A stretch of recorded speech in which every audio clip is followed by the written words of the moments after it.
গ্রামের মানুষ নাকি সহজ সরল। ভাই আমি তো উল্টাই দেখি। এখানে এক একজনের খবর আর একজনের কাছে যাওয়ার স্পিড 5G ইন্টারনেটের থেকেও বেশি।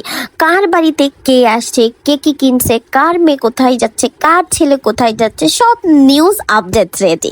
আর গ্রামের পলিটিক্স সেটা তো বলবোই না। এলাকার ছোট্ট একটা গ্রামের নেতা হলেও ভাব এমন মনে হয় দেশের প্রধানমন্ত্রী উনি।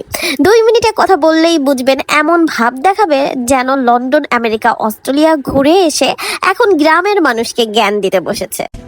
আর জমির কথা তো বাদই দিলাম, 1 হাত জমির জন্য এমন ঝগড়া করবে মনে হবে জাতিসংঘ এসে মীমাংসা করে দিতে হবে। আর একটা জিনিস, অনেকের চিন্তা ভাবনা গ্রামের সীমানার বাইরে যায় না, কিন্তু আত্মবিশ্বাস এমন যেন পৃথিবীর সব অভিজ্ঞতা তারই। তবে হ্যাঁ, একই গ্রামের মধ্যে এমন মানুষ আছে যারা সত্যি মানে সরল, ভদ্র, সাহায্যপ্রবণ। তাদের জন্য গ্রাম এখনো সুন্দর। তাই সমস্যা গ্রামে না, সমস্যা কিছু মানুষের মানসিকতায়। যতদিন চিন্তাধারা বদলাবে না ততদিন গ্রামের রাস্তা পাকা হলেও কিছু মানুষের চিন্তা কাঁচা থেকেই যাবে।